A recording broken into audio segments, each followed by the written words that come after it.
Annyeong. Assalamualaikum warahmatullahi wabarakatuh. Jumpa lagi di channel saya Haniyasi.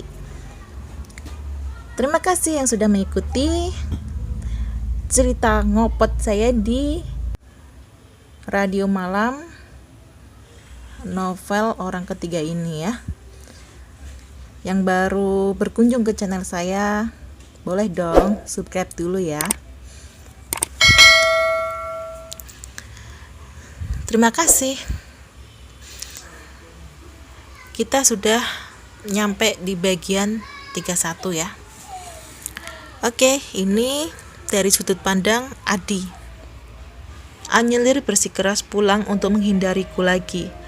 Aku memilih untuk mengikutinya apapun yang terjadi di rumah nanti. Kendaraan kami melaju di jalanan perkampungan yang sebagian aspalnya terkelupas. Anyelir sendiri tampak tergesa menghindari motornya, membuatku dilanda cemas, khawatir jika mereka tergelincir. Anyelir, panggilku yang laki-laki tak dihiraukan. Dia masuk ke dalam rumah dengan menggendong Latif tanpa menoleh sedikit pun. Kulihat bunda keluar dari rumah, alisnya berkerut melihat kedatanganku lagi. Loh, Nak Adi? Aku kembali menyelaminya. Saya mau bicara dengan Anyelir, Bun. Tadi saya ketemu di minimarket depan. Saya sudah mencoba bicara dengannya, tapi Anyelirnya malah pergi. Ibu menoleh ke dalam, lalu kembali menatapku prihatin. Sepertinya Anyelir belum mau bicara sama Nak Adi. Apa enggak sebaiknya Nak Adi pulang saja? Nanti kapan-kapan bisa dicoba lagi bicara dengan Anyelir, saran bunda. Tapi aku ingin membantah. Ayo duduk dulu, bunda menunjuk di teras. Bicara sama bunda dulu begitu. Aku menurut mengikuti bunda yang sudah lebih dulu duduk.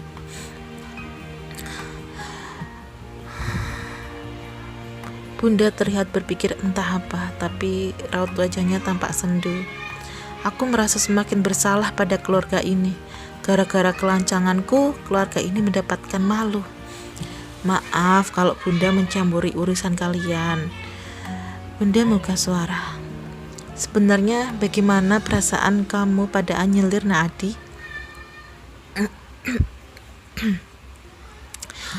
Jika ditanya perasaanku saat ini pada Anyelir, aku sendiri tidak yakin apa yang tengah kurasakan. Yang pasti aku tidak rela saat melihatnya didekati pria lain. Juga aku menyesal pernah menyakitinya. Apa kamu mencintainya? Tanya bunda lagi. Aku menoleh saat.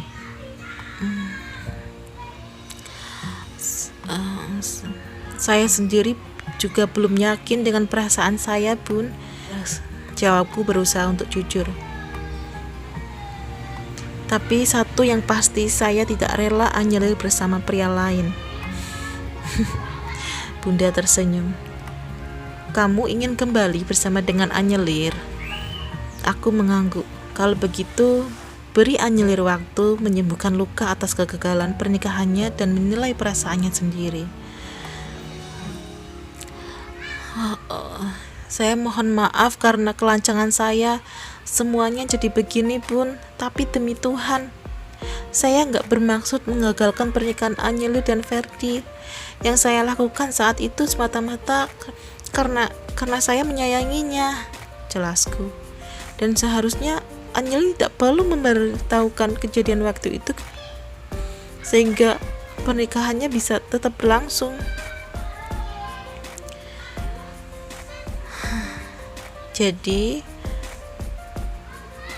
kamu belum bisa menyimpulkan mengapa Anyelir memilih jujur pada Ferdi tentang kejadian itu. Aku menggeleng. Bunda justru terkekeh. Saya pikir karena Anyelir merasa bersalah kalau tidak jujur. Terkaku. Bunda pikir karena dia memang mencintaimu. Ada perasaan hangat mendengar penuturan bunda beberapa jam lalu. Benarkah wanita itu mencintaiku? Aku tersenyum sendiri membayangkan wajahnya yang kadang semerah tomat saat marah dan malu-malu. Saat ini aku sedang di balkon kamar menikmati secangkir kopi hitam pekat sembari menatap langit. Bunda kembali memintaku pulang setelah pembicaraan kami di teras. Beliau menyuruhku datang minggu depan untuk memberi waktu pada Anyelir. Anyelir. Aku mengumumkan nama wanita itu sembari tersenyum, tidak sabar menanti datangnya minggu depan untuk bisa bertemu dengannya lagi. Ini dari sudut pandang Anyelir. Aku mendengar dengan jelas percakapan antara Adi dan Bunda. Sedikit kesal pada Bunda karena bisa-bisanya beliau menyimpulkan demikian. Saat makan malam bersama, aku memilih diam, hanya sebagai pendengar saat ayah dan Bunda membicarakan berbagai hal. Aku memasuki kamar setelah membersihkan diri, hingga suara Bunda memanggilku membuatku mendekatinya. Bunda mau bicara. Bunda menuntunku ke ruang keluarga. Kami duduk berdekatan.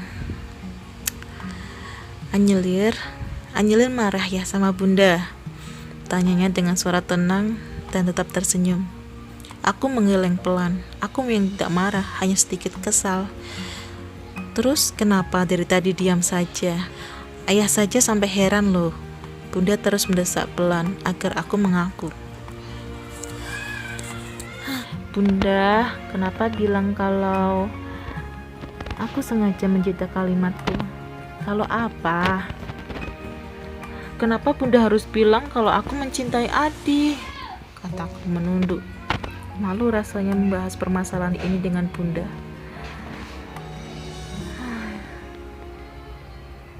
Aku tidak pantas membahas perasaanku, tapi aku juga tidak bisa diam saja membiarkan Bunda dengan asumsinya. Lebih parah jika Adi ternyata benar-benar percaya dengan asumsi Bunda tersebut. Oh, jadi karena itu Anyek tadi menguping obrolan Bunda dan anak Adi ya? Gak mau ngobrol langsung, tapi malah nguping. Ibu meledekku sambil menjengingkan senyum tipis malu-malu. Bukan begitu, Bun. Tadi Anyek gak sengaja dengar, ilahku. Sengaja juga tidak apa-apa, Ibu menepuk bahuku. Jadi kamu dengar semua pembicaraan kami? Aku menatap Bunda sekilas, ternyata beliau tengah tersenyum penuh arti, dan bodohnya aku menggeleng, lalu mengangguk menanggapi jawaban Bunda. Tawa Bunda semakin lebar. Bunda kok malah tertawa sih? Aku mengerujutkan bibirku. Lagian kamu ini lucu. Kenapa geleng-geleng terus mengangguk? Kalau memang kamu dengar semua yang kami bicarakan, ya bagus. Itu artinya kamu dengarkan bagaimana perasaan Adi ke kamu. Aku memang mendengar hampir seluruh pembicaraan mereka, tetapi aku sendiri tak yakin dan tak ingin berangan-angan. Dulu saat kami bersama, kata-kata yang Adi ucapkan lebih banyak kebohongan. Anyek memang dengar, Bun, tapi Anyek gak mau berpikir terlalu jauh atau berharap lebih. Sudah cukup apa yang Anyek rasakan dulu. Memangnya sejahat itu sikap Adi ke kamu dulu? Aku tidak ingin menjelekkan Adi, sehingga aku terdiam sejenak untuk merangkai kata yang pas. Bukan begitu, Bun. Adi tidak jahat. Hanya mungkin Adi tidak bisa mencintai Anyek seperti dia mencintai istri keduanya. Ibu tersenyum penuh arti. Mungkin sekarang perasaannya ke kamu sudah berbeda, dan setiap orang berhak mendapatkan kesempatan kedua, bukan? Sepertinya Adi sudah menyerah untuk menemuiku. Ini sudah hari ke-7 sejak pertemuanku dengannya di minimarket. Aku justru merasa senang tidak bertemu dengannya, tetapi lain hal dengan Latif. Bocah lelaki yang kini sudah semakin cerdas itu menanyakan papanya. Ia seringkali merengek, memintaku untuk menghubungi Adi. Kalau sudah begitu, aku akan minta bantuan ayah dan Bunda untuk menghubungi Adi. Mama, pon papa, pintanya sambil menarik-narik tanganku. Aku sedang membaca laporan keuangan. Sebentar ya sayang, mama kerja dulu. Nggak, Latif mau pon papa. Latif kembali merengek. Aku hentikan aktivitasku dan mengangkat tubuhnya ke pangkuanku. Latif kangen papa ya? Dia mengangguk. Ya sudah, Latif minta tolong ke kakek atau nenek ya buat telepon papa. Nah, Latif mau sama Latif mau sama mama pon papanya.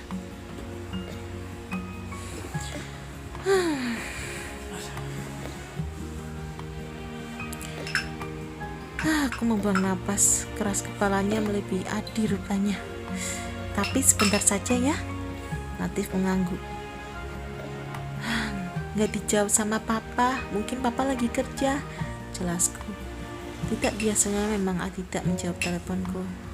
Latif justru menangis histeris membuat ayah dan bunda berdatangan ke kamarku. Latif kenapa nak?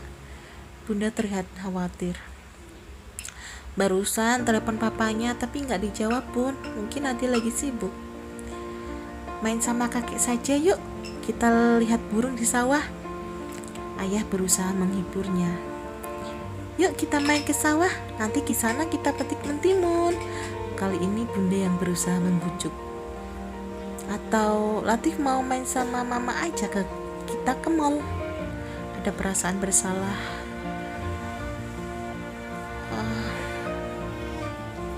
Mungkin seharusnya aku tidak perlu menghindarinya, sehingga tidak membuat Adi marah dan enggan menemui Latif. Maafkan mama nak. Hingga siang beranjak, Latif masih rewel. Baru saja aku hendak menstarter motor, mobil milik Adi memasuki pekarangan rumah. Papa! Latif seketika turun dari motor dan berlari menghampiri mobil Adi.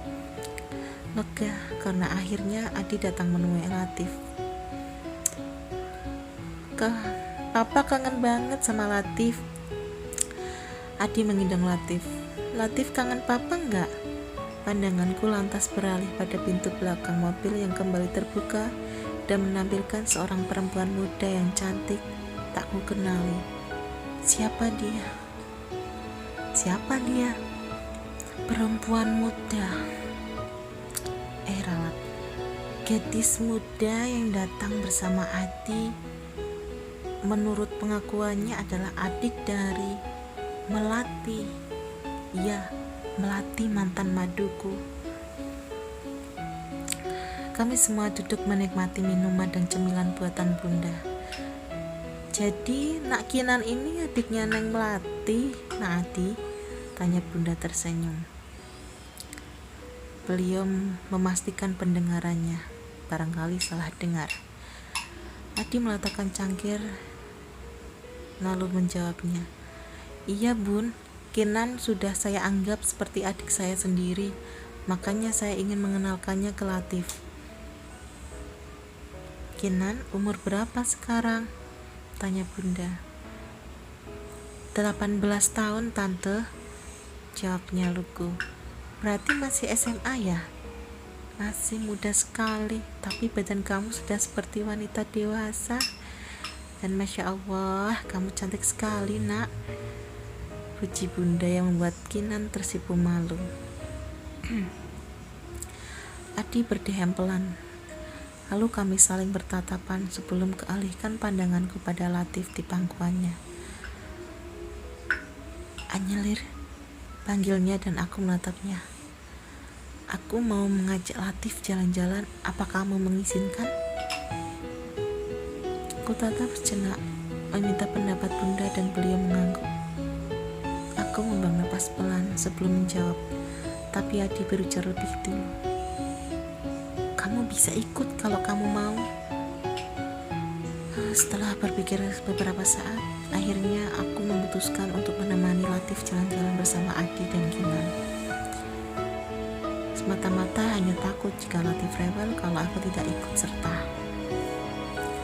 Mobil melaju di tol menuju Jakarta.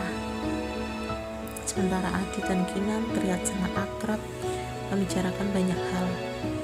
Tiba di sebuah rest area, Adi menghentikan mobil. "Kita istirahat dulu ya, sebentar," ujarnya sembari melepas seatbelt. Kami lantas keluar dari mobil, Latifku gendong menuju coffee shop. "Kak Adi, Kinan mau es krim ya?" pinta Kinan sambil memegang tangan Adi. Dan Adi mengangguk, lalu memberikan lembaran uang 100 ribuan pada gadis muda itu. Adi kemudian berjalan ke arah meja di mana aku dan Latif duduk. "Anak papa makan es krim?" tanyanya lembut. "Papa au?" "Enggak, buat Latif aja." "Di," panggilku dan ia menoleh. "Ini kopi tadi sudah kupesankan." Aku menghasilkan segelas kopi padanya. "Terima kasih," ucapnya. Beberapa menit berselang, Kinan datang membawa 2 cup es krim berbeda rasa. "Ini buat kakak." Kinan mengasurkan es krim yang kutebak rasa coklat pada Adi. "Kakak sudah minum kopi, buat Kinan saja es krimnya," tolak Adi. Kinan terlihat kecewa, lantas menoleh padaku. "Kak Anyi mau?" Kinan menawariku. Merasa tidak enak untuk menolak, akhirnya aku meraih es krim tersebut. Kami menikmati minuman masing-masing. "Makannya jangan belepotan gini dong, Kinan," tegur Adi. Tangannya kemudian terus membersihkan coklat yang menempel di sudut bibir Kinan menggunakan tisu. Dan entah mengapa, melihat pemandangan tersebut membuat dadaku sedikit ngilu. Aku tidak mungkin cemburu dengan ketegangan Adi dan Kinan, bukan? Setelah melewati jalanan macet yang selama hampir 2 jam, akhirnya kami tiba di sebuah penginapan sederhana. Hampir seluruh bangunan di penginapan ini menggunakan material berbahan kayu, membuat kesan hon kian terasa. Aku dan Kinan mendapatkan kamar di lantai 2, sementara Adi memilih lantai 1 untuk tempat tidurnya selama 2 malam ke depan. Aku segera membawa Latif ke kamar dan memandikannya dengan air hangat. Aku lantas turun ke lantai 1 setelah memastikan Latif bersih dan harum, bermaksud menitipkannya pada Adi. Begitu menginjak kaki di lantai bawah, pemandangannya membuatku jengah menyambutku. Adi dan Kinan sedang menonton sebuah serial TV sambil tertawa. Perlahan aku mendekat dan berdehem cukup keras untuk mengalihkan perhatian 2 orang itu. "Oh, Anyeli," Adi berdiri. "Aku mau mandi, bisa titip Latif dulu?" "Oh, tentu. Latif sama papa dulu ya, mama mau mandi." "Terima kasih," ucapku. Latif duduk di antara dirinya dan Kinan. Mereka seperti keluarga bahagia. Setengah jam kemudian aku turun. Ruang tengah terlihat kosong, tidak ada siapapun. Lantas kakiku terayun keluar villa mencari mereka. Latif tepatnya. Tiba di halaman villa, mataku kembali menatap ke sekeliling villa. Dan saat itulah aku menemukan di ujung sana, di bibir pantai ada siluet tubuh orang dewasa dan satu balita sedang berlarian bermain air. Langkah kakiku kemudian terayun melangkah mendekati mereka. "Mama!" girang Latif yang melihat kehadiranku. "Latif main air." "Latif senang?" tanyaku, dia mengangguk. Kemudian aku duduk di atas pasir menyaksikan keseruan mereka bertiga. "Sudah malam, ayo pulang, besok main lagi," kataku sedikit berteriak agar terdengar oleh mereka. Tanpa bantahan mereka semua mendekat. Latif berada di gendongan Adi, sementara Kinan berada di sisi kiri Adi dan menggandeng tangan lelaki itu. Aku kembali membasuh tubuh Latif dengan air hangat, sementara Adi dan Kinan pun membersihkan tubuh masing-masing. Selesai makan malam bersama, aku duduk di balkon kamar, menikmati lautan lepas dan pekatnya malam. Setelah menidurkan Latif lebih dulu. Kak Anye belum tidur. Aku menoleh ke sumber suara dan mendapati Kinan sedang berlangkah ke arahku. Belum, jawabku. Kamu juga belum tidur, kenapa? Belum ngantuk, Kak. Aku diam mengamati wajah Ayu yang sama persis dengan mendiang kakaknya Melati. Apakah Adi tidak tertarik dengan paras Ayu Kinan nantinya? Aku mengenyahkan pikiran burukku tentang mereka berdua. Kinan sering jalan-jalan sama Kak Adi. Sering sih, Kak. Habisnya cuma Kak Adi yang bisa Kinan minta tolong. Kinan menjawab dengan polos. Semenjak Kak Melati meninggal, gak ada lagi yang ngajak Kinan pergi-pergi. Papa sama Mama juga gak ngizinin Kinan pergi sama cowok lain selain Kak Adi.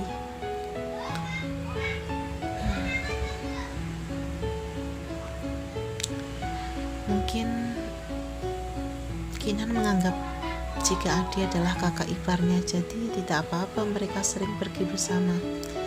Tapi apakah orang tua Kinan tidak takut jika nanti aku kembali menggeleng? Bukan urusanku jika nanti Adi jatuh cinta pada Kinan. Itu adalah hak Adi, aku tidak boleh ikut campur. Kinan sudah punya pacar memangnya? Tanya aku penasaran. Gadis di depanku ini tidak langsung menjawab. Ia meremas jari jemarinya seperti enggan untuk menjawab pertanyaanku. Gak apa-apa kalau Kinan gak mau jawab. Bukan gitu, Kak. Kinan menggigit bibir bawahnya dan menoleh ke belakang gelisah. Tapi kakak jangan sampai bilang ke Kak Adi ya. Aku tersenyum sembari menggeleng. Sebenarnya Kinan udah punya pacar, teman sekolah. Aku turut menurunkan volume suaraku. Kinan mengangguk. Iya, sebenarnya baru 2 bulan ini sih kami pacaran. Kak Adi belum tahu. Jangan, kagetnya tanpa sadar. Kenapa? Pokoknya jangan sampai tahu dulu deh, Kak. Nanti Kinan pikirkan caranya dulu biar dibolehin pacaran. Iya, semoga ketemu caranya dan berhasil ya. Kinan mengangguk dengan antusias. Makasih ya, Kak. Kinan jadi merasa punya kakak lagi. Aku mengusap rambutnya pelan.